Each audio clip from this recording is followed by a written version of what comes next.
Thank you everyone for choosing to give up your Monday evening or perhaps Monday afternoon, depending on where you are in the world, to join me for the Monday night webinar. And I was given an opportunity to speak on this webinar months and months and months ago. And I wondered about what I could talk about. And having given previous talks for the webinar about Charles Fitzclarence VC, about the Congreve family, about the 28th Division in 1915, I want to do something completely different and something that I thought, although perhaps not as academically weighty as some of the talks I've previously given, will be thought-provoking, will be interesting, and will, if nothing else, provoke some discussion. And so I propose the title Turning Points, which is, of course, the title of tonight's webinar. And when we think about turning points in history, and particularly 20th century history, it's almost inevitable that we land upon the First World War. The pivotal nature of the First World War as a juxtaposition between the long 19th century and the short 20th century has been well studied. The incredible forces that would dominate the 20th century, American capitalism and, of course, Soviet communism, both really came of age in the First World War. And a Europe that had stood not quite as static as perhaps common memory would suggest, but had at the very least been in a relatively stable state for the previous 100 years, was shattered forever, and a very new Europe emerged in its wake. But the turning points I want to talk about are ones that perhaps you won't be quite so familiar with. And indeed, as I approach these turning points, I decided to look back in history and look back at ideas that people at the time actually had about what turning points look like, and also what the what ifs of the First World War look like. Because we're very familiar now with what if history. There is even a thriving subgenre of what if Second World War history, which has produced some very famous books, some very famous television series, very popular media has been produced asking usually the question, what would have happened if Germany had won the Second World War? And there's still a thriving market for that. But there isn't quite such a thriving market for First World War counterfactuals or First World War what ifs. And this creates something of a dichotomy, because on one hand, we can look at the First World War and say this is a pivotal event in world and European history. But at the same time, perhaps because it is so pivotal, perhaps because it changes so much, it becomes very difficult to imagine, well, what might have been had the First World War played out differently. But people have imagined what might have been. This map that I actually used as the background for my title slide comes from a publication in 1909 in Scotland. As it says, Germany in 1950, a warning printed in Glasgow, March 1909. Now, of course, this is 5 years before the war. And it's reflecting actually on the growing power of Germany and indeed the weakness of some of its neighbours. And it's foreseeing a world 41 years hence where Germany, through not really fully identified advancements, has conquered and has essentially brought under its control Germany, huge chunk of Russia, which would encompass Poland, Belarus, Ukraine. It's absorbed Austro-Hungary. It's absorbed Holland, Belgium, Denmark, and the entire Balkans to create this gigantic sort of middle European power consisting of 250 million souls compared to France, population 40 million, half of which are Germans. I'm not entirely sure how the drawer of this map actually arrived at that figure, but so be it. What I find fascinating about this map is when it was published, of course, the idea that the nations would be at war with one another in 5 years was distant, but the German Empire, pictured here, is not dissimilar in size and scope to the German Empire as it stood in around about March 1918.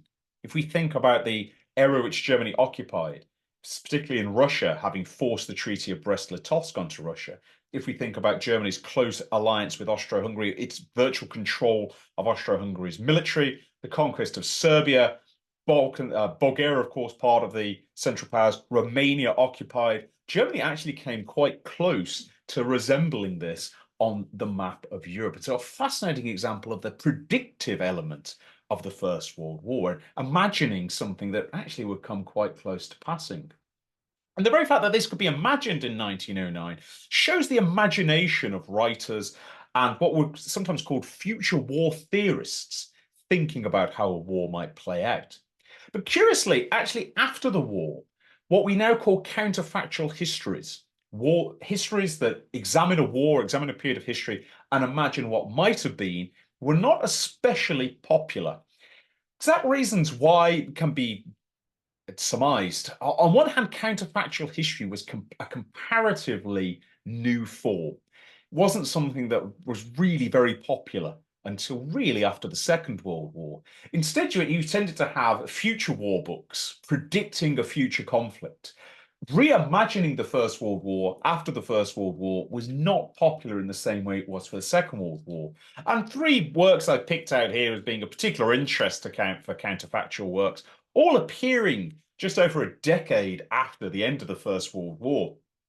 One of them, I have to say, is a cheat, but I think possibly the first military counterfactual history, and I stand to be correct on this, may well be The Death Voyage, a short story about Arthur Conan Doyle, which very specifically imagines what might have happened in late 1918 had the German Navy, the High Seas Fleet, undertaken its final suicide mission, which of course it had been ordered to do. What would have happened if it had set sail at the end of October and November and set out to actually effectively cause as much damage as possible before being destroyed? And it's a short story that reflects on this. It's very, very graphic, it's full of action, and of course, the German High Seas Fleet is annihilated with the loss of almost all hands, hence the Death Voyage. That's a short story, though. Two books that reflect something of a counterfactual, one rather implicitly and the other explicitly. The first is a relatively obscure volume, unless you're a real fan of the author, The Courts of the Morning, which is a novel that's set in a fictitious South American country.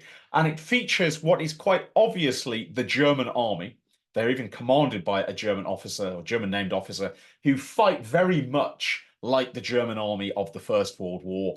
And they're trying to conquer this South American area that's fighting for its independence, this sort of fictitious South American area, who are being led, a much smaller army, resorting to guerrilla tactics. And they're led by what you might call, rather than Lawrence of Arabia, Lawrence of the Jungle or Lawrence of Amazonia, a heroic British character who's trying to find a new way of fighting this juggernaut. It's not really a counterfactual book, but you can definitely see elements of counterfactualism in it because it essentially asks the question, was there a better way to defeat the German army in the First World War? And could one of these classic 1920s men of action have led an army to do it? It's not a great book, I have to say. It's a little bit stodgy, I find, a little bit wordy. It's not one of the best. But it's an interesting reflection on counterfactual writing all the same. And if you're a fan of this book, I do apologize. It just wasn't for me. The most explicit, I think, counterfactual book to come out in this period is probably the best of these, and that's The Cavalry Went Through by Bernard Newman, who was a prolific author, wrote dozens and dozens of books on all kinds of topics. This was his only voyage into counterfactual history, in which a colonial administrator turns into a general, and through a series of quite grueling experiences really in battle, slowly works his way up the ranks of the British Army until eventually he is in a position where he becomes an elite commander and finally finds a way to crack the German lines and break the Western Front far ahead of schedule. And as the title implies, the cavalry goes through. The breakthrough is dramatic and supported by multiple cavalry divisions. It culminates in a very heroic, very British, it has to be said, victory, with the French largely as a supporting player in this novel. It's actually a tremendously readable novel. It reads it as we would almost expect a modern counterfactual book to read. Mixture of history, mixture of character studies. There's a few moments that you can see are very much drawn from real life, but there's also a lot of characters who are thinly disguised. So their names have been changed, but if you know your First World War history, you'll recognize who it's referring to. But crucially, the fact that I've had to sort of really stress and strain to find three books to discuss here shows that counterfactual history and therefore thinking about turning points in the war and thinking about what ifs was not as popular as it would be after World War II. Perhaps the biggest counterfactual book and the biggest what if book that was produced in the aftermath of the war was this one, or this series of books to be more precise, And this was Winston Churchill's The World Crisis, published over an 8-year period, 1923 to 1931. Memorably described as an enormous book about himself called The World Crisis, Churchill's history of the war was written primarily to restore his reputation as a strategic thinker, which of course had been very badly tarred as a result of Gallipoli. But what makes The World Crisis a counterfactual book is Churchill's extraordinarily clever penmanship. The World Crisis remains extremely readable. And if you haven't revisited it for a while, or if you've never visited it, it's well worth having a read. There's no denying Churchill's penmanship. What Churchill does very cleverly throughout the World Crisis is ask the reader questions, not explicitly, but he hints at a world that might have been, at battles that might have gone a different direction, but for a little more courage here, but for a little luck here. And Churchill plants a seed throughout the world crisis, obviously in Churchill's favour, that there were moments where the war could have turned on its axis if only certain decisions had been taken. And of course, Churchill's keen to promote decisions that would have benefited him. So, for example, at Gallipoli, Churchill's very strong to emphasise if only after the repulse of the naval attack on the 18th of March, the fleet had gone again, had attacked again. The Turks were exhausted, they were out of ammunition. The fleet might have broken through. Later, he reflects on Suvla Bay. If only somebody other than Stopford had been in charge. Think about what might have been achieved. Later still, in later volumes, he reflects on the premature use of tanks. If only they'd been hoarded. They'd been hoarded until much later in 1917. Then perhaps 1,000 tanks could have attacked at once and torn open the Western Front. And it's this planting of counterfactual seeds that made the world crisis so incredibly readable. Of course, Churchill, canny operator, had parts of the world crisis serialized in various newspapers and magazines. Which parts are the most read? Those that suggested there might have been an alternative, there might have been another option if there'd just been a bit more courage and a bit more danger, a bit more risk taking. And so, although counterfactual histories, novels as such, weren't especially popular, the idea of turning points and moments where the war could have turned on its axis were being put out in the English speaking world through Churchill and through Churchill's serialization. Now, when I came to this talk and I wanted to talk about some of these turning points, I was actually faced with a problem. And the problem is many of these turning points are extraordinarily well known. What might have happened if the Germans had not put Lenin on a sealed train and rocketed him into Russia? What might have happened at Gallipoli if the fleet had attacked again? What might have happened at the Somme if tanks had not been deployed? And there's a turning point which I'm sure you're all familiar with. So I sat and I decided to limit myself. I decided to limit myself to picking 3 turning points from a single period of the war. Those of you who know me well know I am particularly fascinated with the 1914 campaign, so it will come as no surprise to you to know I decided to pick 3 turning points from 1914 that would have profound effects, not merely in that year or in those months, but in fact for the entire war. I think you'll probably know them all, but I might persuade you to think about them in a slightly different way. And do let me know your thoughts in the questions in the comments as we move forward. So rather than following Churchill's turning points, which all tended to revolve around Winston Churchill, we're going to look at 3 separate turning points in 1914. And one of them actually does revolve around Winston. And I've called this turning point number 1, A Tale of 4 Ships, August to October 1914. And these 4 ships, of course, would be ships destined in one way or another to serve with the Ottoman Navy. And because, of course, the Ottoman Empire only has a few years left to live in 1914, we're apt to forget about how permanent the Ottoman Empire seemed for centuries prior to this.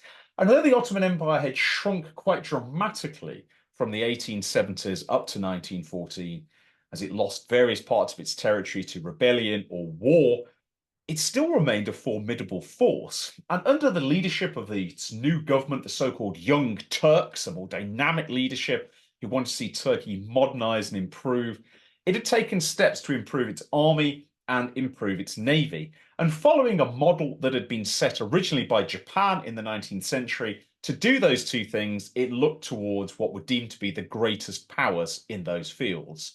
It looked towards Germany for army improvements and it looked towards Britain for naval improvements. A royal naval mission was established with the Ottoman Empire, and two orders for modern dreadnought battleships were placed. These dreadnoughts will be built in Great Britain, and very strict rules actually that there couldn't be anything other than British or Turkish labour involved. And they would produce two very modern, very powerful dreadnoughts, extremely powerful, in fact, by the standard of the day, that would be given over to the Ottoman Empire to form really the nucleus of their new improved battle fleet, which itself was being prepared under the direction, or at least under the guidance, of the Royal Naval Mission. One of them here, Sultan Osman I, pictured here underway, surrounded by some other Turkish warships. These Turkish warships were funded by the Ottoman Empire largely through a huge public fundraising campaign in which the middle classes of the Ottoman Empire were strongly encouraged to donate to this as a way of establishing Ottoman prestige and Ottoman power. But the campaign actually expanded beyond that, and it found an audience even amongst the poorer sections of Ottoman society, especially in the coastal regions, who were encouraged to subscribe whatever they could afford, even if it was very, very little. And we read about all kinds of donations coming in to fund these battleships, creating the sense that this is a national effort to create these ships. And also it's a sign of national renewal that the most modern fighting vehicles in the world are now going to be part of the Ottoman Navy. It also served a significant military purpose too, because it would make the Ottoman Navy in that part of the world more powerful than the Black Sea Fleet of the Russian Navy, which was an important consideration for the Turks at the time. And so these ships were being built, it was very popular, they were being funded by the public, and it was seen as a way of bringing Britain and the Ottoman Empire a little closer together. This is a time when both Germany and Britain are courting the Ottomans for both archaeological exploration, oil rights, business deals, and more. So it's important. It's an important trade deal. But enter Winston Churchill, who, of course, we've already heard a little bit about. And on the 2nd of August 1914, with both Turkish ships, in fact, one Turkish ship had already been launched, second, or about to be launched, both Turkish ships ready and actually ready to be handed over to Turkish crews. Given the outbreak of war in Europe, Churchill made a momentous decision. He decided to seize both Turkish ships, not hand them over to the Ottomans on the grounds that they were needed by the British, and also the Ottomans weren't completely trustworthy. Though the British weren't really sure of the extent of Ottoman relations with the Germans, it was still a cause for concern. Possibly providing two very powerful dreadnoughts for the Ottomans could pose problems for the British and indeed the Russians in the future. And so Churchill made a decision to seize both of these and initially offer no compensation to the Ottomans for the seizing of these ships. Churchill wrote to Enver Pasha on the same day that the ships were seized, saying, "I deeply regretted necessity for detaining Turkish ships because I knew the patriotism with which the money had been raised all over Turkey. As a soldier, you know what military necessity compels in war." And in that sense, Churchill was probably correct. But to the Ottomans, this didn't look anything like that. And crucially, this went beyond Turkish government and it caused frustration, anger, and outrage, particularly amongst the upper and middle classes of Ottoman society, people who put their money into buying these ships, only to have perfidious Albion seize them just at the moment they were about to be handed over. And it did not encourage close cooperation. Was Churchill right to actually seize these ships? Was it the right move, the ships eventually becoming HMS Erin and HMS Agincourt? Or was it a hasty one? Well, he might have got away with it. Might have got away with it had it not been for two German ships operating in the Mediterranean, the Goeben and the Breslau. The Goeben, a modern German battle cruiser, and the Breslau, a light cruiser, who represented Germany's naval strength, such as it was in the Mediterranean at the outset of the First World War. They actually found themselves in a very awkward position. Britain had not yet declared war when they first began their maneuvers, but it was soon going to join the conflict. And there was also a very real risk of running into French warships operating in the Mediterranean, where, of course, the Goeben and the Breslau would be greatly outnumbered. But in a chase that would become notorious, the Goeben and the Breslau managed to avoid both the French and the British. a moment of high drama as the two British battle cruisers Inflexible and Invincible passed by Goeben and Breslau in visual range, but the war had not yet been declared. Inflexible and Invincible heading west, Goeben and Breslau heading east, and the two passed one another without a shot being fired. British forces had opportunities to engage Goeben and Breslau, but the difficult and confusing situation with the war only just breaking out made it very difficult for clear orders to be given. Were these ships to be shadowed? Were they to be engaged? Could they legally be engaged? And by the time the situation had been clarified, Goeben, which was extremely fast, and Breslau, which was also quick, were able to get ahead of their British pursuers. Now, though pursued all the way across the Mediterranean, the two German warships made it all the way to the Dardanelles, into the Dardanelles, and sailed to Constantinople, where they immediately were handed over to the Ottomans, effectively, although it wasn't a like-for-like replacement, replacing the missing dreadnoughts that had been impounded just over a week before. And this was a very powerful message for the Ottoman Empire. Bear in mind that this is a public issue, it's not just a government issue. The British have abandoned you and have taken your ships away with no promise of compensation, but the Germans have gifted you ships which haven't been paid for as a sign of friendship. This was a very, very powerful message.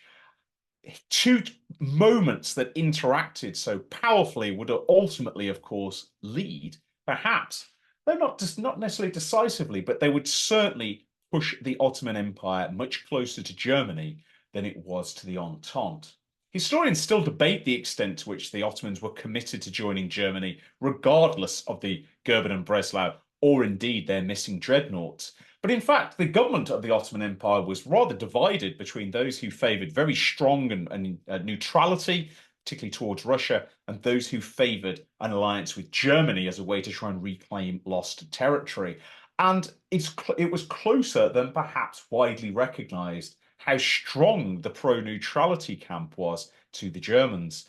The ultimate deciding factor will be Enver Pasha, who was the Minister of War of the Ottoman Empire, strongly wedded to the ideal of expanding or at least recovering parts of the Ottoman Empire, strongly pro-German as a result.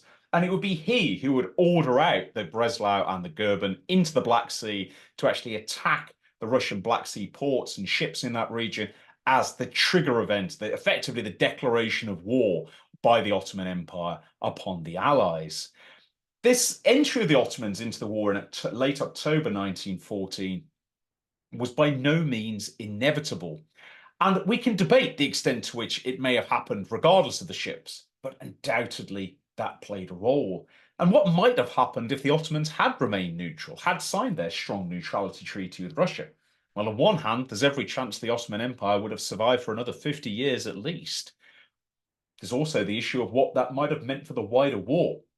Ludendorff himself thought that the alliance with the Ottoman Empire added 2 years to the war.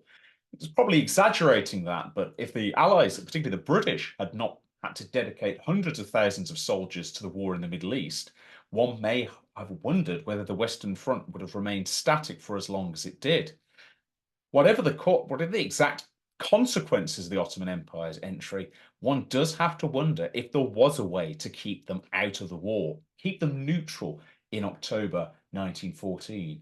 Would it have made a difference if Churchill had not impounded the dreadnoughts? Would it have made a difference if the Goeben and the Breslau had been intercepted and perhaps been destroyed? Would it have required all of these to fall into place? That's the joy of turning points, ladies and gentlemen. We can debate and guess. From my perspective, I think it would certainly have lent some serious weight to the neutrality camp if the dreadnoughts had been delivered and the Goeben and the Breslau had been destroyed or at least driven away. But of course, it was not to be. The Ottoman Empire would enter the war with fatal consequences for its own empire, the effects of which we are still, unfortunately, experiencing to this very day. That was a tale of four ships. Turning point number two, I've entitled A Tale of Three Ships and a U-Boat. And this occurs on the 22nd of September 1914. And those of you who know your First World War history will recognize that date, and we'll come on to that in a moment. This was, though, going to be the dawn of submarine warfare. One thing we tend to forget is how new submarine warfare was at the outbreak of the First World War. There had been attempts to use submarines in a military sense in much earlier conflicts. You can think of the Turtle, a very crude one-man submarine in the American Revolutionary War. You can think of the CSS Hunley, a Confederate submarine lost with all hands, attempting to sink a Union warship in the American Civil War. But there had not been, prior to the First World War, any example of a submarine making a successful attack on an enemy ship. The technology was simply that novel. And although people, particularly naval analysts, recognized the potential of submarines, nobody really knew exactly what they could do, what their limitations were, or how effective they might be. Indeed, studying submarines was really the preserve of science fiction writers. An example here, Arthur Conan Doyle, who we've already seen, he appeared as author of the Death Fleet, the 1929 story about the loss of the High Seas Fleet. Prior to the war, he published a story called Danger, being the log of Captain John Sirius, published in America here as Danger, a remarkable story of England at war. And this is a classic example of the future war genre, published in the summer of 1914, in which an unidentified but clearly German hostile power lays siege to Britain using a fleet of 16 submarines. And these 16 submarines are able to destroy the Royal Navy, drive it away, drive it back into its ports, and therefore merchant ships that would normally come to Britain are so terrified of the submarines who can attack without warning, they turn away, they won't come to Britain, and Britain is actually starved and defeated by the U-boat threat. And this was published in the summer of 1914, actually appearing in America in August 1914. And Conan Doyle's vision of submarines was probably as accurate as anybody, at least in civilian life, had. Nobody knew what submarines were capable of. Nobody really suspected what they were about to achieve in the coming war. That was about to change because this boat, U-9, pre-war German U-boat, U-class, which meant it was one of the larger boats that could get out beyond coastal regions, potentially a little bit into the open sea, U-9 was about to achieve something absolutely remarkable. Whilst patrolling an area of the North Sea known as the Broad 14s, it encountered three aged British cruisers, Hogue, Akbar, and Cressy, rather unfortunately nicknamed the Live Bait Squadron. These three warships were aged. They really had no business being on patrol in this part of the North Sea. These were ships not designed to resist underwater attacks, whether that was submarines or mines, and they were primarily crewed by reservists. On the day, the 22nd of September 1914, that U-9 was about to strike, these three cruisers had greater difficulties because their supporting destroyers had become separated from them, largely due to weather conditions, which meant these three old cruisers with no effective weapons for fighting an undersea threat were about to place themselves in grave danger at the hands of this extremely new, extremely modern weapon. And the result is well known. The three ships of the three ships in a U-boat tale were these.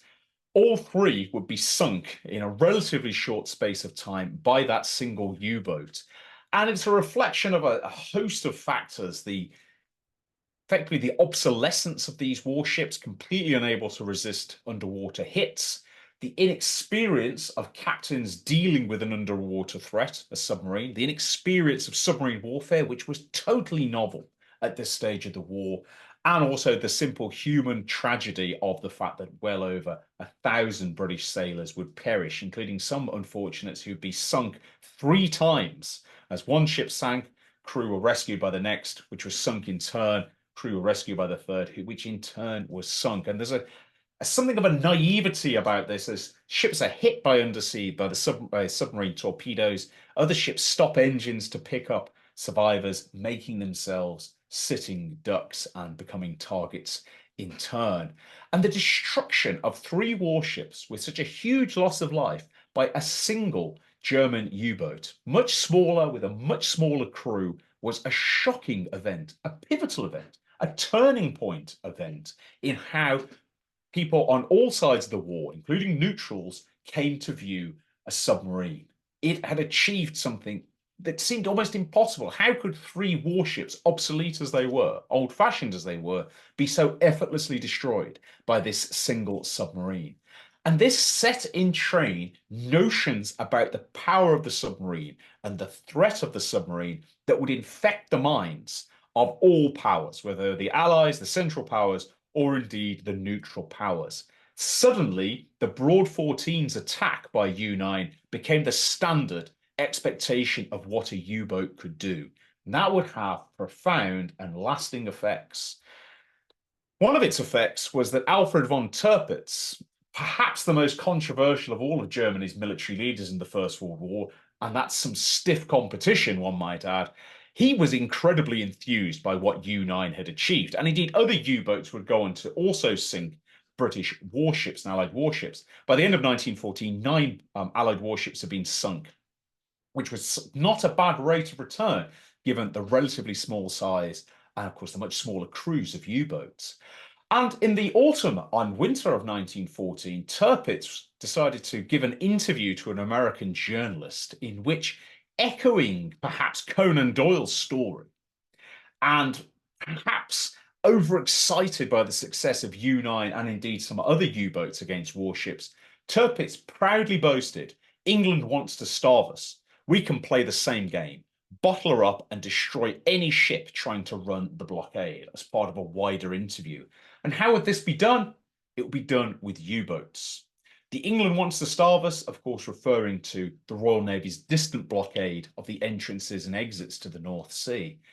And Tirpitz's interview electrified the German public, and it electrified particularly the right-wing parties in the German Reichstag, because there was tremendous anger and frustration in Germany about the nature of the Allied blockade, the starvation blockade, rationing, of course, be introduced in early 1915, and a sense that something must be done. There must be a response to this. There must be a reaction to this. And what better way to react than to use Germany's new wonder weapon, the U-boats?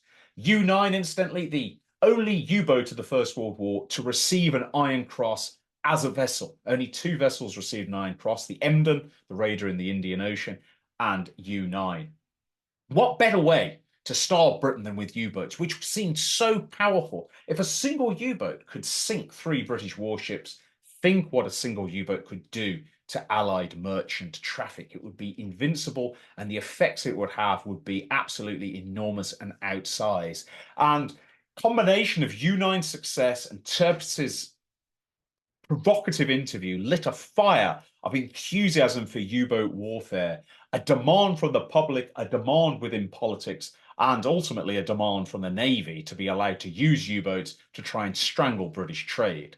But of course, militarily in 1915, this was essentially impossible. Germany didn't have enough U-boats, had nowhere near enough active service U-boats. Discounting obsolete models and boats that were being used for training duties, Germany could get about 25 U-boats, somewhere in that region, to actually blockade Britain. Now, Conan Doyle thought that Britain could be starved with 16, but in reality, a pre-war German naval survey that had been carried out had calculated that to do it would require 222 U-boats. Germany had roughly 10% of that total. And yet, fired up by the success of U-9 and other U-boats, fired up by Tirpitz's interview, Germany committed itself prematurely to so-called unrestricted submarine warfare with profound consequences, because in May 1915, it would lead to the sinking of the Lusitania and the enraging of the United States, or more specifically, the US President Woodrow Wilson. And so a turning point, I believe, was here too. The very success of U-9 created such inflated expectations of what a submarine could achieve that it would lead to Germany's hasty, premature commitment to a type of campaign that would have profound diplomatic effects. You can draw almost a direct line from the sinking of the Lusitania to eventually America's declaration of war in 1917. If Germany had restrained itself, if U-9 had not been so successful, and Germany had not launched a so-called unrestricted campaign in early 1915, then the effects may have been rather different. It may have ensured American neutrality for longer, at least, and it may well have also ensured relations with other neutral powers were better, because the declaration of unrestricted warfare was devastating for Germany's relations with other neutrals, including European neutrals. But it was not to be. Germany decided to roll the dice on this, largely because the submarines seemed so incredibly powerful, and its long-term consequences would be disastrous. It may also serve as a salutary reminder that in wartime, technology's impact is often overestimated in the short term and underestimated in the long term. And a final turning point. This time we're going to go to land and continue my numerical theme. I've called this Five Armies in Flanders, October to November 1914. What are those five armies? The Belgian army, the French army, the British Expeditionary Force, the Indian Expeditionary Force, and of course, the German army. And this is a campaign which I think does not receive enough attention as a turning point, as a pivotal moment in the history of the First World War. When we think about pivotal campaigns in 1914, I think quite naturally in the West, we tend to fixate on the Battle of the Marne, which was a turning point in itself. But for my purposes for this talk tonight, I thought it was too obvious to go for the Battle of the Marne. Let's instead look at the First Battle of Ypres. Now, one of the consequences of the Battle of the Marne was that the original German Chief of Staff, Helmuth von Moltke the Younger, was replaced. And he was replaced by this man, Erich von Falkenhayn, a cold fish of a commander, but also a commander who had a reasonably clear strategic vision about how the war would be won. And Falkenhayn believed when he took over in September 1914 that the war in the West could still be won, and indeed that it should be won.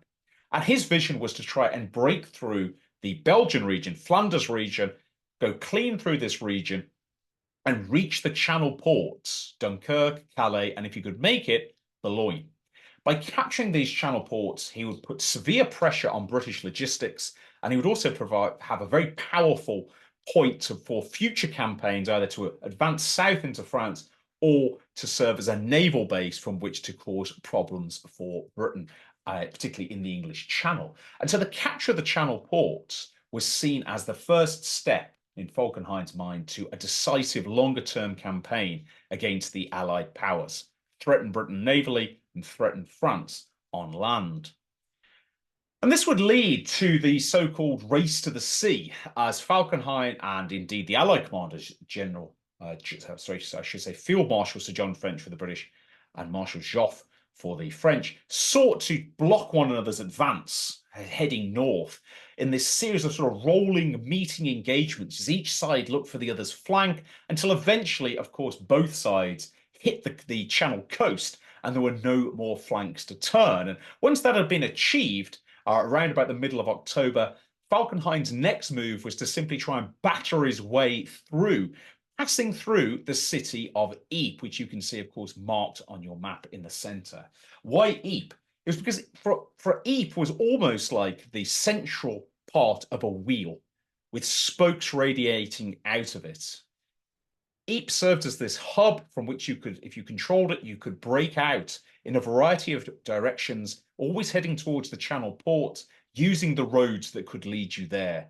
Armies in the First World War's ability to move off-road does exist, but in 1914, control of roads and rail is absolutely crucial. And Falkenhayn wanted to seize Ypres and then use that as a launch pad to break out further west towards those deep objectives, Dunkirk, Calais, and Boulogne. And he'd been able to mass a really formidable force to do this by deploying Germany's wartime volunteers earlier than expected. In fact, probably too early, then weren't really well trained or well led, and then suffered terribly in the early part of this battle. Falkenhayn hoped to mass enough force against Ypres, and indeed attacks be occurring to the north and south of Ypres as well, to break through on the Flanders front, clear that last rump of free Belgium, which you can just see in the slightly darker colour on the map to the top, and break out to the Channel ports. And if he could do this, this would be a major strategic victory for Germany. All of Belgium would be in German hands. Crucial ports would be in German hands. The Allies would be in a vulnerable position, may have to give further ground to make their line conform, perhaps even falling back as far as the River Lys to create this awkward T-shaped or L-shaped front in front of Falkenhayn. The result, the First Battle of Ypres, would be an intense and grueling engagement, which has been aptly discussed elsewhere, including in my talk on Charles Fitzclarence, which you can find on the Western Front channel. There were several turning points actually within the First Battle of Ypres. For the British, perhaps none was greater than the crisis at Gheluvelt on the 31st of October 1914. Falkenhayn had been able to mass a very, very strong concentration of German troops on the Menin Road, which ran from Menin to Ypres, against a very, very thin British line, and launching a huge attack on the 31st, backed by what was then the heaviest bombardment British troops had faced on the Western Front. The Germans broke in, capturing the crucial village of Gheluvelt, which sat on the road, and tearing open the British line to such an extent that almost nothing stood between them and Ypres. Indeed, Royal Engineers, cooks, and servants were forming a last-ditch defence line, effectively on the ramparts of Ypres, to try and hold out. At the height of this crisis, the commanders of the two British divisions in this sector, Samuel Lomax of 1st Division and Charles Munro of 2nd Division, were having a crisis conference when the building in which they were having it was hit by German shell fire. Munro was mortally wounded. Munro was concussed. Lomax was mortally wounded, and the chain of command was broken to such an extent that Douglas Haig, First Corps commander, mounted his horse and rode towards the front line to try and re-establish some sort of order. Sir John French, overall commander of the army, described this day as the worst of his life, and he'd led a colourful life, it must be said. But at the last moment, from the most unlikely source, just under 400 men of the 2nd Worcestershires were ordered to make a counterattack by Brigadier General Charles Fitzclarence VC. The odds stacked against them, they represented effectively the only British reserves available on the entire sector of front. And yet, incredibly, despite coming under very heavy fire and losing over 25% of their strength as they advanced, they broke into Gheluvelt Chateau, as portrayed here, and then, having cleared the chateau, counterattacked into Gheluvelt village itself and repelled the German advance. In combination with other counterattacks launched by 2nd Brigade further south, the German break-in at this sector, which seemed to be decisive, was actually defeated, was hurled back in confusion. And although the battle would rage on for some weeks afterwards, this was Germany's greatest moment, closest it came to a complete breakthrough, the road to Ypres effectively open. The Germans have been able to commit just a few more reserves. It is quite possible Ypres would have fallen on the 31st of October, and the British line would have been rent asunder, with consequences that could have been disastrous as the Germans turned right to roll at the Belgians and left to roll at the French. But it was not to be. Victory was snatched from the jaws of defeat by the heroics of just a handful, just a few hundred British soldiers, the Worcesters, the South Wales Borderers, and other units further south. And the last throw of the dice would occur at Nombrechen on the 11th of November, another major German attack launched and spearheaded by the cultural elite of the German army, the Prussian Guards. Again, the British line was very heavily buckled. Crisis was not as great as it was on the 31st, but the pressure was still absolutely intense. The sheer weight of the German assault threatened to sweep away the fragile British line. But this time it was the 2nd Oxon Bucks who had achieved fame, counterattacking the Prussian Guard, or elements of the Prussian Guard, at Nombrechen Wood and overwhelming it, and this battle immortalised in this Barnes Wallen painting. The fighting would continue at First Ypres as line straightening took place, as subsidiary operations played out, but effectively the battle was over after the 11th of November. Falkenhayn was forced to admit there was no chance of breaking through in the west. There was no chance of actually going to the Channel ports, at least not now. And the battle would have profound strategic effects. I've seen First Ypres described as an indecisive battle in the sense that neither side really advanced or fell back that far, but its strategic effects were certainly as weighty as those of the Marne.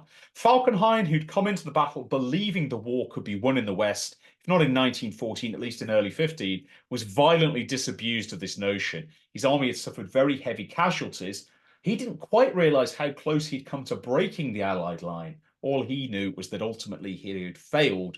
And he began to see that the only way Germany could win the war was by securing some sort of political compromise, preferably with Russia.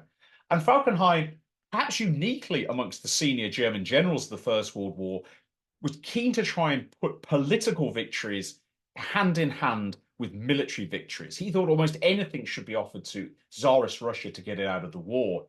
But the Battle of Ypres meant Falkenhayn's star was waning, and in its place, these two men were rising.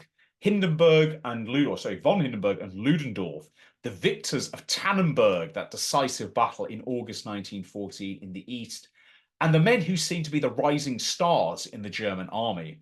Whereas Falkenhayn had clearly been defeated at First Ypres, and defeated in such a way to tar him with lasting controversy for the defeat, von Hindenburg and Ludendorff were winning victories against the feared and hated Russian army. And their star would rise more and more. Germany, which had this complex decision-making apparatus of the Kaiser and his court, the German military as a rough group, and Chancellor Bethmann Hollweg trying to steer between all of these power groups, more and more Germany's military thinking would come to be dominated by von Hindenburg and especially Ludendorff.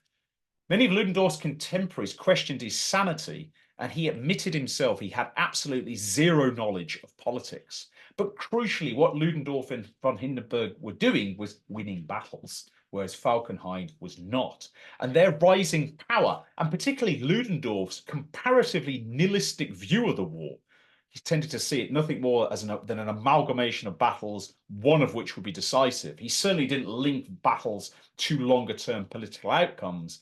The fact that von Hindenburg and Ludendorff's power would rise and rise, their star would rise and rise, until eventually they would unseat Falkenhayn in the summer of 1916, would have profound consequences for long-term German war policy. And in 1915, it would have consequences too. Falkenhayn's arguments, particularly to Bethmann Hollweg, the Chancellor, that there should be some sort of peace deal done with Russia, no matter the political cost, to allow the war to be won in the West, met little favour because von Hindenburg and Ludendorff confidently believed they could crush Russia militarily. And in fact, Germany's main military efforts in 1915 would be the destruction of Serbia and Russia, spearheaded, of course, by Ludendorff and von Hindenburg. But that represented a fundamental strategic change from how Germany had perceived what was going to be a two-front war.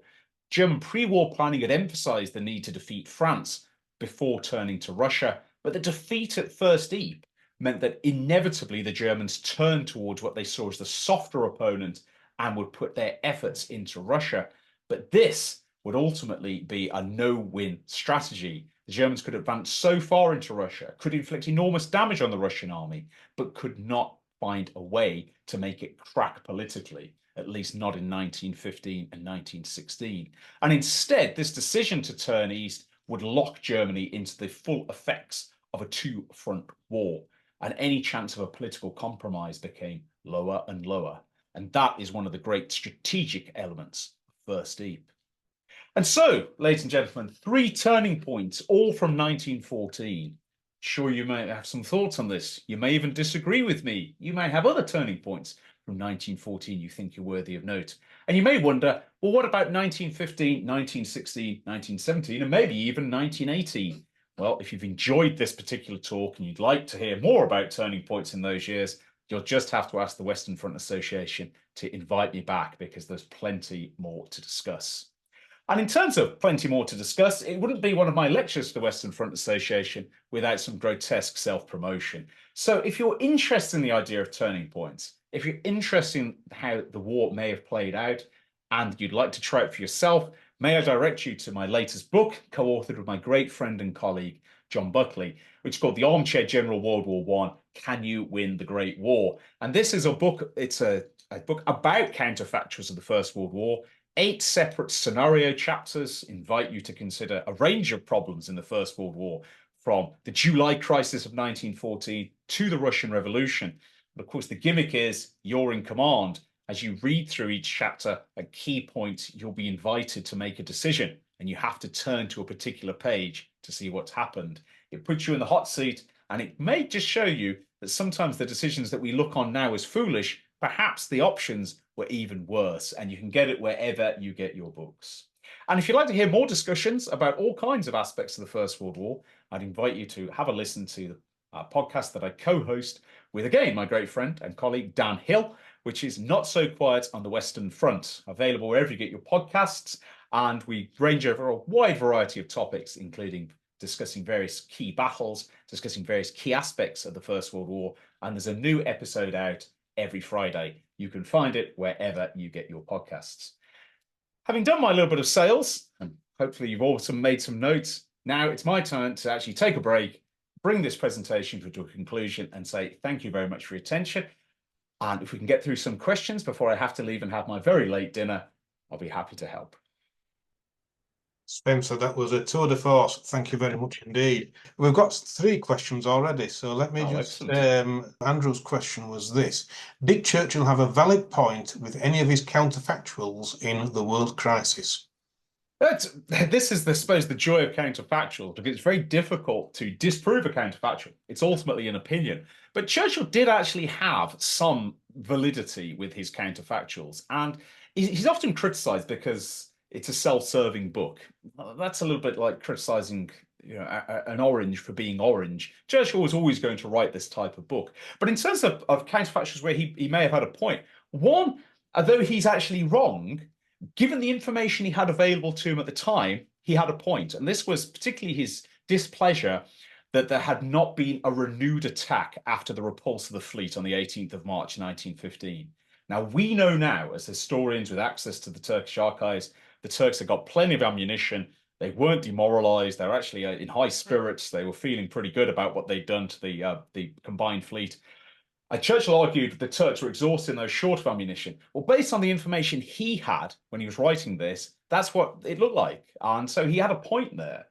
There's also 1 or 2 other points that are sort of intriguing in his work. The idea of holding the tanks back, for example, and not using them at the Somme is intriguing. One does wonder if the Nivelle offensive and what we know as the Battle of Arras had gone off with mass tank use. Could there have been a greater effect? We tend to forget that the French on the Nivelle offensive were able to put over 100 tanks into action. It's a lot of tanks if you consider about 32, somewhere between 20 and 30 going into action at Flers-Courcelette in September 16. What if the Allies had actually kept their tanks secret, and then there'd been 100 tanks at Arras and 150 tanks at the River Aide, and it had complete surprise? It may have done something, particularly on the aim front. So the intriguing thing, and what makes them so appealing, I think, is you can sit there and you can immediately. It's very easy to dismiss a counterfactual and go, "Oh, it's a waste of time. It's nonsense. You can just keep recycling these," but they do make you think. And some of Churchill's flights of fancy about lots of bombers bombing Germany and things like this aren't going to work. But 1 or 2 others, and I think particularly the tanks. What if the tanks had been held back? Would it have made a difference? And although he's wrong, the Gallipoli, if the fleet had gone again at Gallipoli, it would have been even worse than the 18th of March. But it is intriguing, and with the information he had at the time, it was a reasonable assumption. Brilliant. Thanks for that one, Spencer. Right, we've got the next question. Again, Paul's not keen to come on board, so I'll ask Paul's question for him. Paul said, do you think the BF would have survived without the input of the Indian Army in late 1914? I think that's right up your street, isn't it? It is, yeah. So the short answer is I don't think it would. And if you don't believe me, then I'd say have a look at what Sir John French says about this. Now, Sir John French, commander of the BEF, is not in any way, shape, or form a man who, shall we say, praises those around him. And if he doesn't like you, then, well, you'll end up like Horace Smith Dorrit and you'll be unceremoniously sacked. Sir John French, who is not necessarily pro-Indian army in his own mind. He's not what we would call an Indian officer. And his view on the Indian army is, it's not necessarily prejudice or jaundice. He just doesn't know it that well. His experience, certainly post-Boer War, has been entirely with British forces. He actually attributes the ultimate success of the Battle of Ypres to the arrival of the Indian Expeditionary Force. And they arrive at just the right time, because Second Corps, by the time the Indians arrive, is basically shot. It's gone from the retreat from Mons, it's had Le Cateau, it's had a really bruising experience at the start of First Ypres. It's badly chewed up. In fact, Second Corps basically gets broken up into its component parts. It's so badly smashed up. And then this brand new fighting force, effectively a corps-sized fighting force, the Indian Expeditionary Force, arrives. And it has a brutal start. It's not used to this kind of fighting. It's got to acclimatize to the weather and the conditions. It's got to bring itself up to speed very quickly against a determined opponent. But it fights extremely hard, and it's able to fill a gap in the British line at a crucial moment. And had it not been there, It's difficult to see what would have filled it. French troops, maybe. It's not really clear there were that many French reserves down there that are available to do it. And so the arrival of the Indian Army, or the Indian Expeditionary Force, if we're being precise, I think is absolutely pivotal. And Sir John French agrees with me. Of course, the Indian Expeditionary Force has a tough time, suffers heavy casualties at First Deep, but without it, I just wonder. I think the British line may well have cracked. It would have just been so overstretched. It was overstretched as it was, and I think it would have taken it too far. So that's something to remember next time we're all at the Indian Memorial on the Western Front. Tremendous. Thanks very much indeed. I'm going to now ask David Larkin. David, would you mind just unmuting yourself, and if you want to start your video and asking your question there, David? Hello, Spencer. Hello. Thank you much for an excellent talk, as always. Thank you. I'd like to pose you another what if, which is, what if the Austro-Hungarian army had concentrated against the Russians? Oh. Rather. Very, very interesting. Rather than going against the Serbs. Of course, that's what the Germans wanted the Austro-Hungarians to do and rather assumed they would. I think it's a very interesting one because that may have led to the Russian assault into Galicia being repelled, or at least being held off, not perhaps being as devastating as it was, because that has very long-term severe consequence for the Austro-Hungarians. I think from a Central Powers perspective, this could have been almost a dream ticket. Austro-Hungary survives without losing some of its resources in Galicia. The Germans presumably still win Tannenberg and Masurian Lakes, and the Russians get absolutely nowhere. They have no success in the south or the north. Would it have made a long-term difference? Perhaps so. It may have given the Austro-Hungarians another year or two of strength. It would have reduced their supply problems that are very apparent in 17. Would it have changed the overall war in 1914? Perhaps so. I mean, if you consider that the Germans are detaching troops from the west to send east, they're getting worried about the Russians. If the Austro-Hungarians had held a bit more strongly there, I think that would have been quite different. And it could have led to something different in 1915 too, because one of the ways that von Hindenburg and Ludendorff sell their offensive in the east is the Austrians were calling out for assistance. They really needed it. They were under very heavy pressure. And that was also a selling point. Whereas if the Austrians had held, quite interesting. Of course, politically, for the Austrians to mass against the Russians and not attack the Serbs at all, probably impossible. Austro-Hungary needed to be seen to be attacking Serbia. But a really fascinating what if. And Austro-Hungary is a very, or von Conrad, I should say, often acts, Conrad von Hotzendorf, often inexplicable in his actions, both to historians and to his German allies. So if he'd done what the Germans actually asked him to do, who knows what may have happened. But it would probably been a lot better for the Central Powers.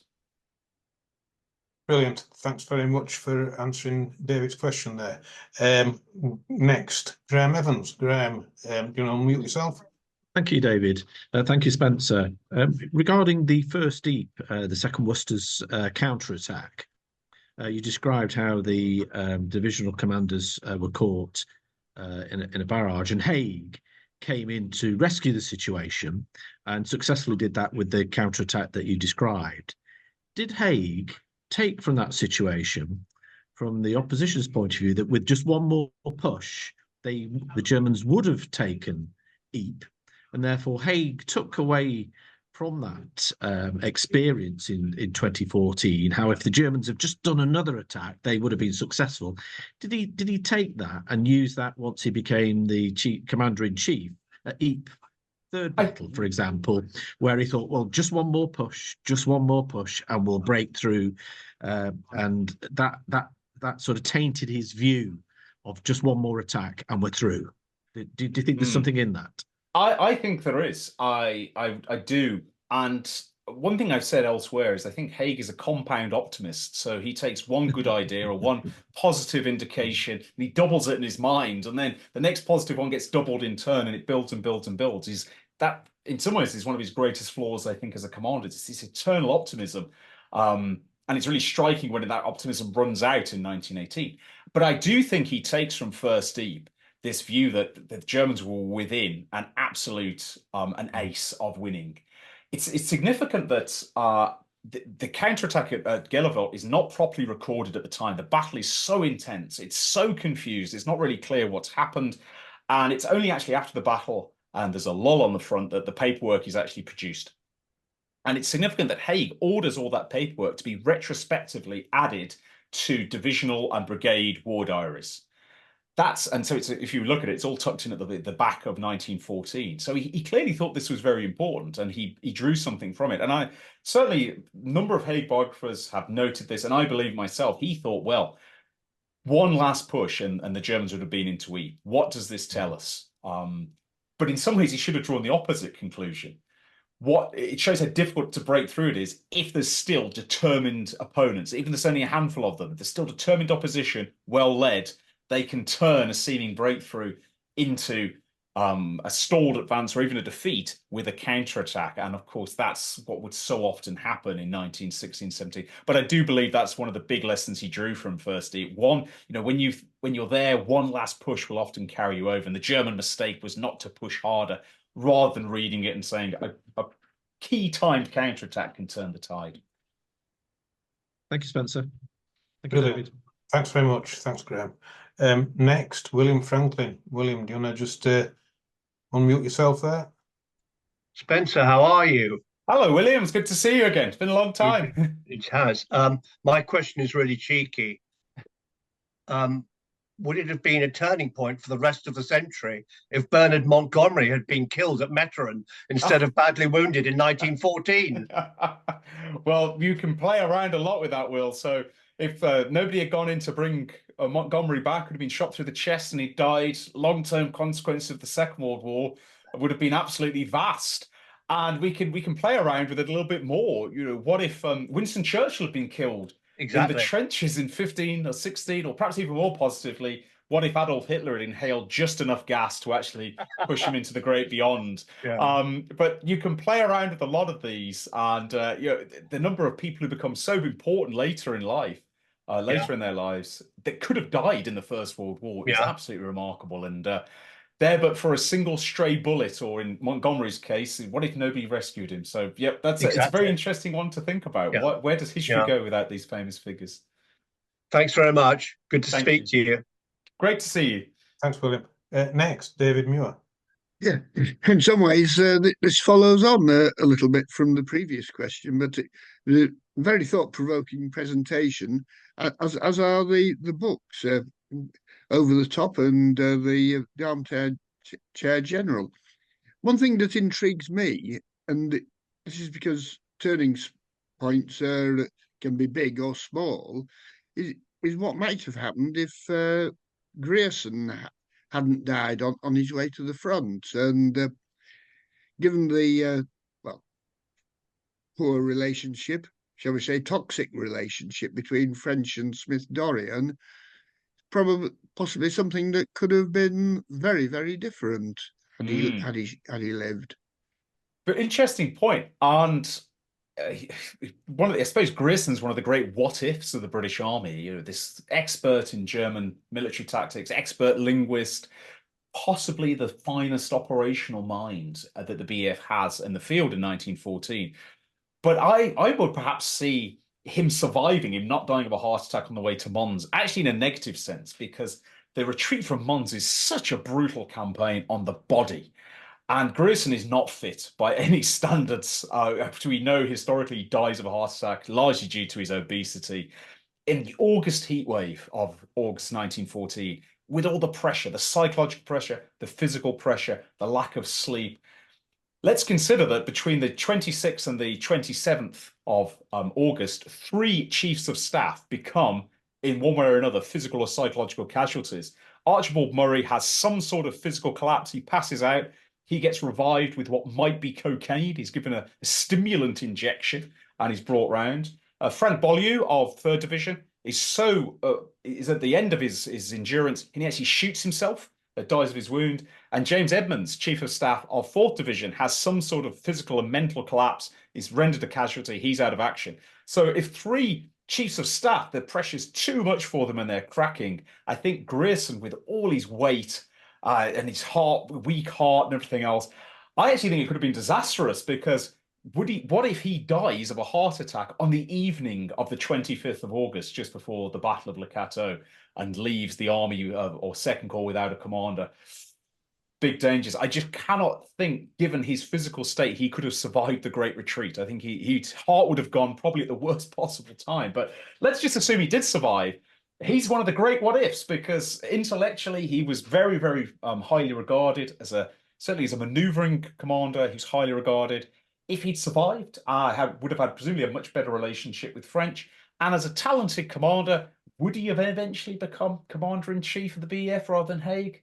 Well, discuss, as they say. But I'm not sure he makes it out of August 1914, even if he doesn't die on the 17th.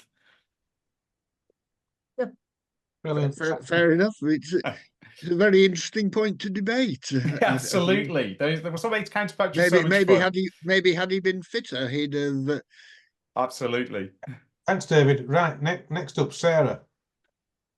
Hey, so again, looking at these general what ifs, and again, thank you for a fabulous talk. It was excellent. To what extent do you think studying the counterfactuals, which is a very grown-up word, by the way, can that help looking at later conflicts? So, you said they didn't really do it so much and to start with, but to what extent do you think that can help, as well as looking, what can you learn from the what ifs for later conflicts, as well as the actual factuals? I think that's a really good question. And I'd answer it in two parts. I think one thing about counterfactuals, when we seriously study them, I think they're a terrific intellectual exercise, because I've obviously tried to do this as a little bit of a thought provoker and played a little bit fast and loose with just the descriptions, haven't gone into supreme detail. But when you consider a counterfactual in depth, it forces you to go back to the original sources and say, okay, why do people make these decisions? And what's fascinating about that is it can force you to look at wider circumstances, wider conditions. And quite often you'll see that although what we may see in the current era as a foolish action, you can look back and go, well, given the information decision maker X had, it's explicable. It might not be the right decision, but you can understand why they made it. Given the information they have, that's why they make it. And that can be really useful, because one of the dangers, I think, of studying history as a guide to the future is we look at what seem to us to be foolish decisions, mistakes, and go, well, what a stupid thing to do. People do make mistakes. People do make foolish decisions. But in the context of war, quite often those decisions are explicable, if not necessarily excusable. And in terms of studying future war, looking at counterfactuals, looking at what might have happened, obviously that's a bit of an imaginative or an intellectual exercise. But looking at why the decision was made, that's sort of going right back to the core of the counterfactual, and why the alternative was rejected, I think is actually very useful.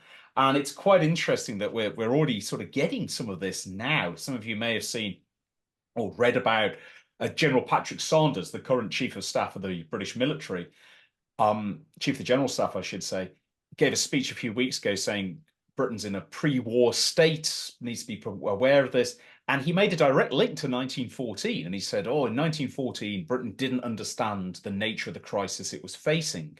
And so that encourages us to go back and go, what did Britain understand in 1914? And what else might it have done? Were there other options? And so in that sense, I think counterfactuals can be useful when you're going to draw historical analogies. Also look at, well, why was the decision made in the first place? Why wasn't the alternative taken? Can it guide future wars? I'm not so sure, but it certainly can help us understand why decisions are made. And it reminds us too that quite often when decisions are made, it can sometimes be Hobbes' choice. Both options look quite bad. What are you going to go for? You try and go for the one you believe in. So in that sense, I think they're useful. And they're a fun intellectual exercise, but they're also a useful historical exercise if you go back and really look at why they happened. Thank you. Super, thanks very much.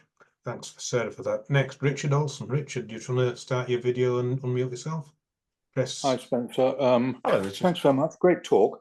My question is, what would have happened, I think a great what if Churchill had not sent the Royal Naval Division to Antwerp and delayed the German army from getting to Ypres, and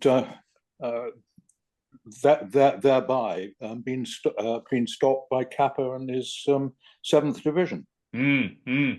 I think the consequences would have been extremely severe, Richard. I think that Antwerp probably has to be evacuated probably a week earlier. which probably means the Germans do get to Ypres. You've certainly got somewhere in the region of about 12 divisions that would have been added to the order of battle much sooner. And the actual consequences of an early loss of Antwerp, I should say, are really tough. Indeed, before the battle's joined, that's probably the turning point before the battle's joined, if you see what I mean. If we count the battle beginning around about the 17th, 18th of October, after Antwerp's already been abandoned. But if that hadn't happened, if the Royal Naval Division hadn't stiffened the Belgian resistance for another week, well, the consequences would have been severe. And I know it's become quite fashionable to sort of criticize Churchill about that decision. And yes, there's an element of Churchillian bombast, him offering to take command and all this. But actually, that extra week is crucial. And I think without that, the Germans may get into Ypres. And because of Ypres' position, with all the roads run from it, the next battle line the Allies are going to fight against the Germans at Ypres is some miles west. So big effects, profound effects, and one of those sort of things that Churchill's often criticised for, but I actually think it was the right move. Casualties, of course, war is full of casualties, but without that, I'm not so sure Ypres remains in Allied hands. So there's a great what if. What if the Royal Naval Division doesn't go? Well, I think Falkenhayn might have achieved what he was aiming for. Well, King Albert certainly regarded it as critical and saving Belgium. And as far as the official history goes, it talked about if the Germans had got to the Channel ports, then that would have been the end of civilization as we knew it. Yes, and I just add to that Sir Michael Howard, of course, the great British military historian, Second World War veteran, he had a pithy comment about Ypres, which said if the Germans had broken through at Ypres or captured Ypres, gone on in 1914, it may not have been a victory. His phrase was, "It may not have been a victory worthy of Napoleon, but it could well have guaranteed a war of Napoleonic duration," which I think is a really powerful way to put it. With the Channel ports in German hands, all bets are off as far as the U-boat war goes, and the consequences would have been profound. So very interesting counterfactual. Thanks for the questions, Richard. Right, next up is Louise. Louise, do you want to just unmute yourself there? Thanks, and fire away. Hi, Spencer. Thanks very much. It was great. Thank you. Just my question, sort of the other side of the world, if you like. You mentioned John Buchan, and he'd written Green Mantle during the war as almost like a warning of setting the East ablaze, German intentions towards what would have happened if Germany had been successful and destabilized India. Would that have, yeah. Well, this was a nightmare scenario that the Indian government was deeply afraid of. And of course, let's not forget the Ottoman Empire declared a jihad in 1914, although with absolutely no effect. It has to be said, very, very limited effect. But it's something the Germans definitely tried to do, tried to put weapons into Afghanistan, tried to make contact with Indian resistance. Interestingly enough, the Germans had more success stirring up Muslim resistance to the French in their empire. And it's really interesting that just about every French colony in the First World War has some form of internal rebellion. Whereas in Britain, I wouldn't call Ireland a colony, but the biggest internal problem is Ireland, of course. But what might have happened? Well, you'd have had a very serious civil war in India, and that would have tied down thousands of troops, probably would have shut down the Middle Eastern theatre entirely. You just had to defend Suez. It may have spread to Egypt. Let's not forget the Ottomans wanted, when they advanced in the Suez, they wanted Egypt to erupt in an Islamic rebellion. And had that happened and you'd had some sort of, it would have been a disorganized Islamist rebellion or jihad rebellion, because of course communication was limited, but it would have been the ultimate strategic nightmare in India, and it would have really hampered British efforts. But despite Germany's best efforts, they never really got close to it. They really struggled with it. The Ottomans didn't really get much going with that either. It's significant as well that the most sort of powerful figure who may have generated this kind of energy, Ibn Saud, later to become the founder of Saudi Arabia, he's actually in the pay of the Indian government. The Indian government's basically paying him a lot of gold to not do anything. But when he finally gets the chance to do something, the first thing he does is turn on his Arab rivals rather than actually turn on anybody else. So it's very difficult to get that kind of rebellion going. But if it had happened, it would have been a disaster for Britain and for France. Remember, France also has a substantial Muslim population in North Africa, overwhelming Muslim population, and the effects would have been completely disastrous. Could well have led to a compromised peace, I think. If the Allies are dealing with massive internal imperial rebellions, then you may have said, well, okay, we'll sacrifice some of Europe. Perhaps not the French, they're obviously fighting for this, but they might have accepted the kind of compromise deal that was on the table in 1916, effectively going back to the state of Europe before the war, and maybe the Germans keep Belgium. And if you're fighting for your life in Algeria and you're fighting for your life in India, I think the powers might have taken that. So, and I think Germany would have definitely taken that. Really interesting angle to discuss. Thank you. Thanks, Louise. Thanks for that question. Andrew. Thanks, David, and thank you, Spence. This is all really fascinating. I'd like to just go back to your U9 turning point, if we can, and just understand a bit more about what was the British naval reaction to this. How big a seismic shock was it, and did it lead to a very piece of quick rethinking of tactics, naval strategy, and so on? It's a really good question. It certainly led to some immediate changes. So old and obsolete cruisers that were patrolling around in the North Sea and weren't really doing anything. They're just putting themselves in danger. They were withdrawn. There was a recognition that older ships were spectacularly vulnerable to undersea weapons, which had been known. It was known that these older ships were vulnerable to mines, but the idea of being sunk by a submarine, which could be anywhere, was definitely new, was a real threat. There's a curious mixture, though, of really intense interest and fear and a lack of really organized response to it. What it creates in the Royal Navy's mind is an image of the submarine as being extraordinarily dangerous, which of course it is, but also it inflates its ability, its fighting ability. So these three cruisers were old, they were slow, in some cases they were stopping to pick up survivors, making themselves perfect targets. That's not quite the same as a U-boat attacking a line of dreadnoughts going at full speed. In fact, it's significant in some ways that the captain, whose name just evades me, of U9, who wins the Iron Cross at first class, he's subsequently killed trying to attack the Grand Fleet. His submarine, which is then U29, I believe, is rammed and cut in half by HMS Dreadnought. And that sort of shows the difficulty of attacking dreadnoughts running at full speed. So the Royal Navy has this dual reaction. On one hand, crikey, this is really dangerous, got to withdraw this. But really serious consideration of what a submarine can do, how it might perform, what its limitations are in terms of attacking warships, isn't really given serious consideration. I stand to be correct on this, but I believe the Royal Navy only set up an organization to really study the effectiveness of submarines in 1916, possibly the late 1916. So there's not a precise response to this. And that's a bit of a missed opportunity. And it leads, of course, to even Admiral John Jellicoe, who was, of course, commander of the Grand Fleet until 1916, when he becomes First Lord of the Admiralty. He gets an overinflated idea of what submarines can do. He's worried about their speed, that they're going to be attacking him in the middle of a fleet battle and so on. A lot of Royal Navy officers suffer from periscopitis. Even when they're running at high speed, they're convinced they see periscopes off their starboard bow and things.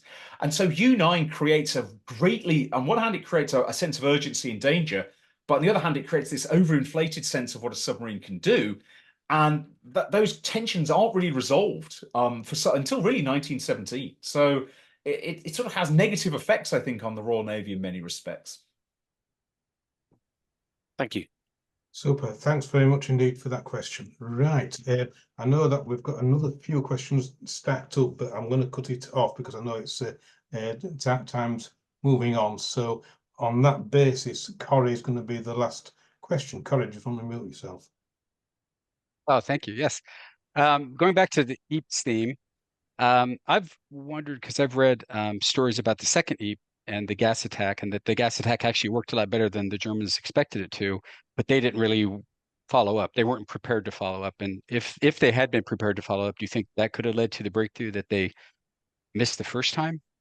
Absolutely. I think this, if I was doing 1915, if I come back and do turning points of 1915, this would be one of them, because the gas attack, the chlorine gas attack that opens Second EAP, tears the biggest hole in the Western Front that anybody will create until 1918. Routs the French troops in front of it, understandably so. They've got no protection against the gas, causes terror. Tears this huge hole. From memory, it's somewhere in the region of about 5 miles in the Allied line. If there's a concerted attack there, then the Germans could go through, just prise open the British and French lines. But of course, Second Deep is not configured for that kind of attack. It's actually meant to be a large-scale diversion to allow the Germans to transfer troops to the east, which goes back to the turning point at First Deep, that now the Western Front is seen as finished, it's deadlocked, everything's got to go east. And it succeeds beyond the Germans' wildest expectations. There's no follow-up. There is a follow-up, but not in any way the strength is required. Subsequent gas attacks are effective, but they diminish in effectiveness quite rapidly. Very bloody fighting at Second Deep, but that first day is a golden opportunity. If the Germans had seen this as an all-out offensive, I'm pretty sure they'd have broken through. The gap was huge. The Allies had no proper defense against gas. This was their moment, but the Germans never considered that as an option at the beginning. It was only after the battle had begun to accelerate they did so. So a huge missed opportunity, and possibly a teaser there for the 1915 turning points. Yeah, excellent idea. Good idea. Thanks. Thank you. Thanks for that, Corey. Right. Okay. As I said, Spencer, we have got more questions, but I'm going to, in recognition of you split back your tea time, we'll call that one a day. Ladies and gentlemen, once again, my eternal gratitude to Spencer for his super presentation. If you want to just do another quick raise of hands as a silent round of applause, and there's stacks of hands going up again as a round of applause. Spencer, thanks very much indeed for your time. Thank you. We've had quite a number of requests for another turning points, so we'll have a look at that one perhaps for the second half of the year, when we restart in the autumn or early next year. But fantastic, I'll be there. Tremendous. Thanks very much, Spencer. Thanks ever so much, everybody, for watching. Hope you've enjoyed it. Thank you and good night. Thank you. Mademoiselle